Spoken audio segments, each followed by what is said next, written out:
Hello, we're going to read the Bible in English and in the original Greek so there can be no confusion and so that no one can cite a mistranslation.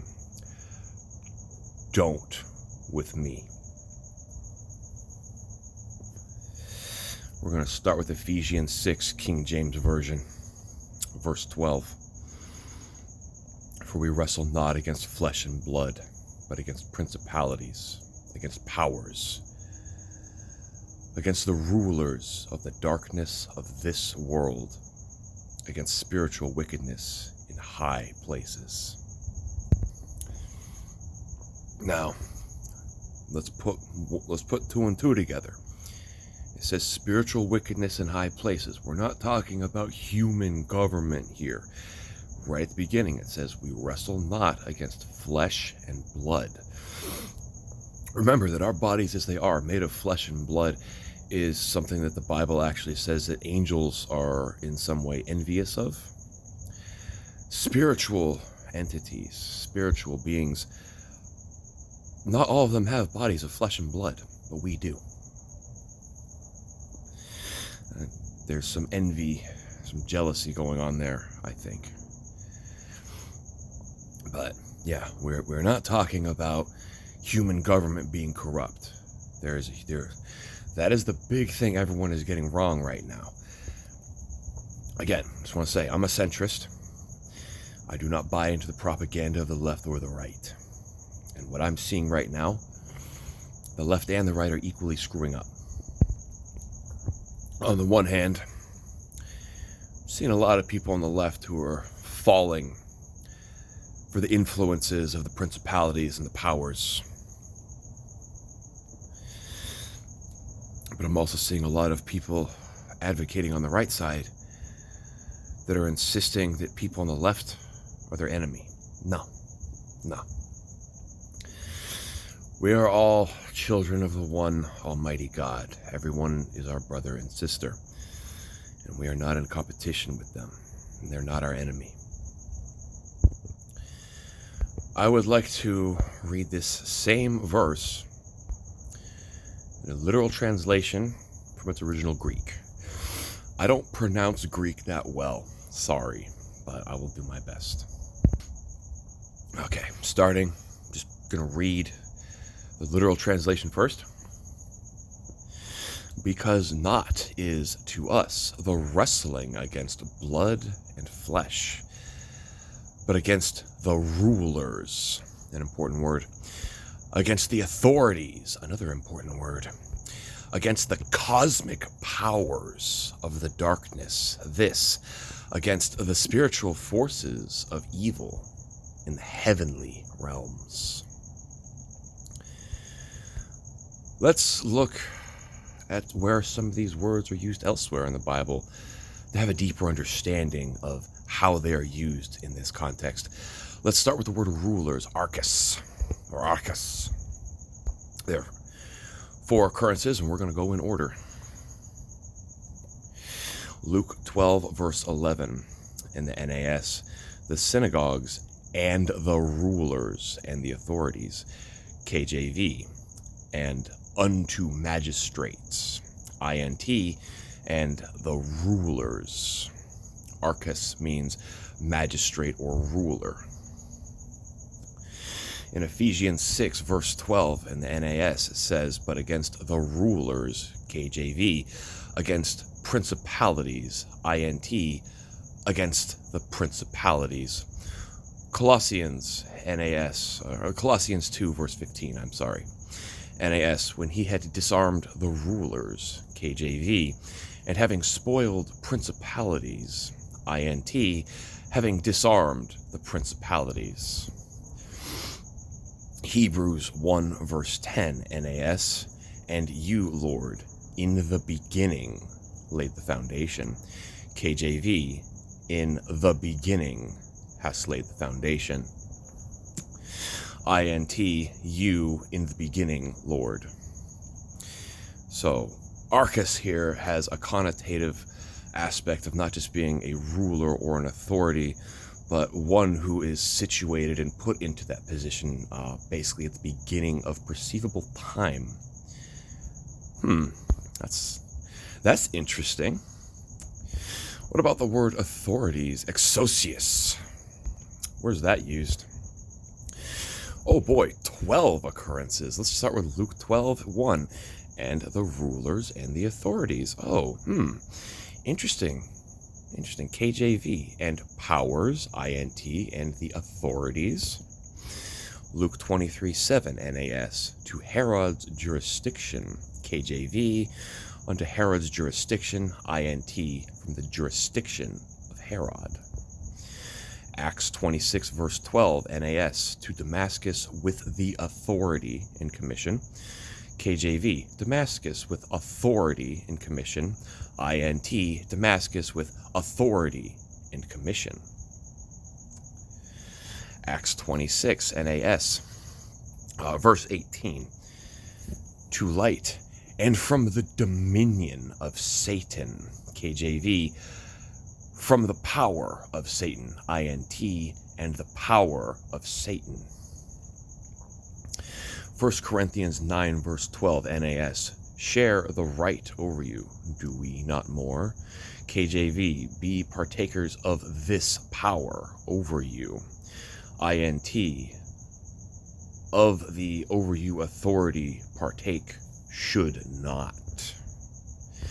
2 Corinthians 10 verse 8 NAS. About our authority. KJV, our authority, which the Lord. INT, concerning the authority of us. And then we have Ephesians 1:21 NAS, rule and authority. KJV, principality and power and might. INT, principality and authority and power. Ephesians 2 verse 2 NAS, the prince of the power of the air. KJV, the prince of the power of the air. INT, ruler of the authority of the air. How about that? It's starting to get interesting, I think. Let's keep going. Ephesians 6:12. NAS against the powers. KJV against powers. INT against the authorities. Colossians 1 verse 13 NAS, for he rescued us from the domain of darkness. KJV, us from the power of darkness. INT, from the dominion of darkness.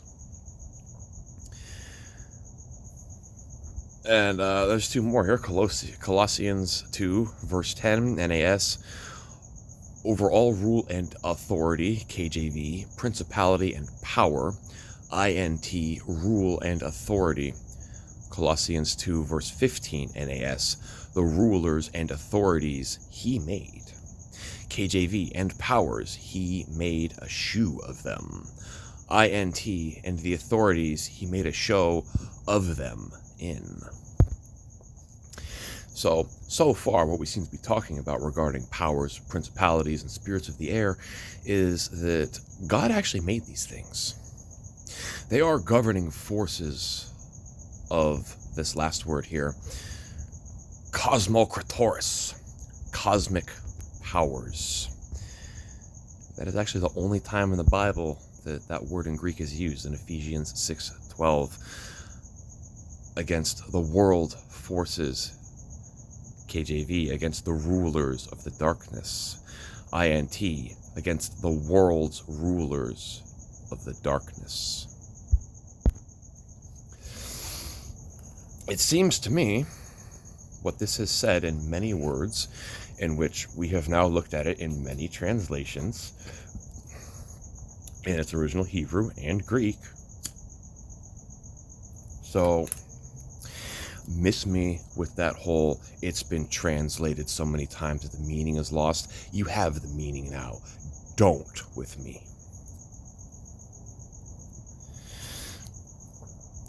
Our enemies are not our brothers and sisters. Flesh and blood is not mankind's enemy. Never was, never will be. But these powers, principalities, these cosmic dark forces, these spirits of the air, of which Satan has control over, they are unfortunately able to influence people. When people say they're seeing evil in the world today, they are, for certain, don't get me wrong. We are definitely seeing the forces of evil at work today. But when we misattribute evil as being intrinsic to our brothers and sisters, our fellow flesh and blood, we're not seeing the real enemy. And how much like Satan to make other people be the ones to take all the heat, well, he hides in the shadows, orchestrating and conducting things, and no one blames him, because everyone thinks that, oh, that other human being is evil. I don't believe that. It is very hard for me to believe that. Do I believe that a human being can do awful, evil things? Yeah. But that's because of the influence from an evil cosmic power that is influencing them. Do I believe that humans are naturally evil? Absolutely not. No, not a chance, man. But I do believe that this world was created by an almighty, omniscient God who knows what's best. And without conflict, then there would be no value in our free will to choose the right and to choose to do good. So, yeah, it stands to reason to me that the Almighty God did create these forces of darkness and evil, and in point of fact continues to allow them to exist for the time being, because that day of fire and judgment has not come to this planet yet.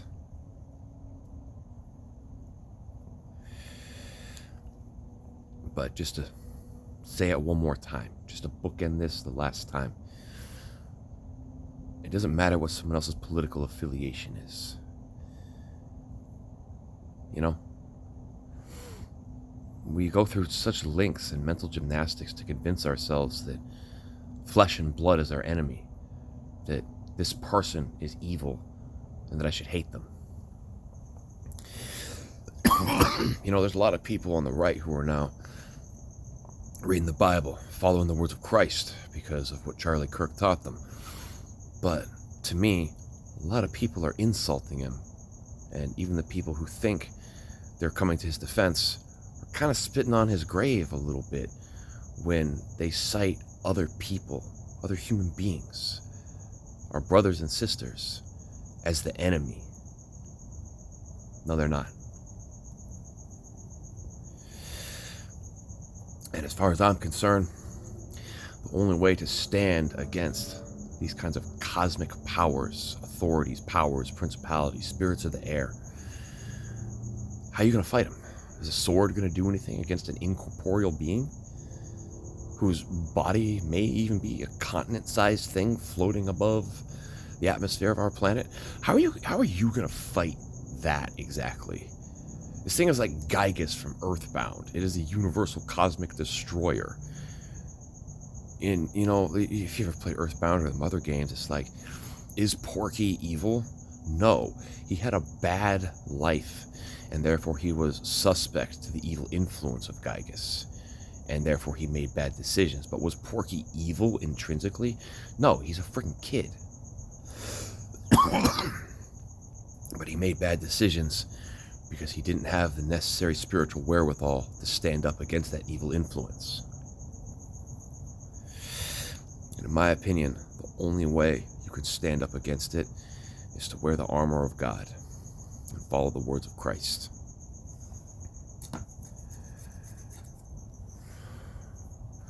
Now, in all this, I'm not saying that there's no room for hate. I mean, King Solomon even said there's a time and a place for everything, and there is a time and a place for hate, but it is not against our fellow man. You should hate wickedness, you should hate evil, but you also have to be able to delineate the influence of evil from your brothers and sisters, to whom did not Christ say, love thy neighbor? And in further point of fact, did Christ not say, love thy enemy? And an enemy is not a naturally occurrent thing. An enemy is a result of a clashing of opinions, observances, values, morals, ethics, that you consider someone else to be against you. So if you consider someone to be your enemy, Christ said to love them, not hate them. What you are supposed to hate is evil, wickedness, sin. You should hate evil. But the biggest problem we see today is that we're now conflating the other human beings that Christ instructed us to love are evil, and we're now choosing to hate our own flesh and blood. And as far as I'm concerned, that is the biggest problem we're facing right now. Anyway, I'm going to smoke some weed. Thank y'all for listening. Appreciate your time. Read the Bible, and God bless. Appreciate you. I'm out.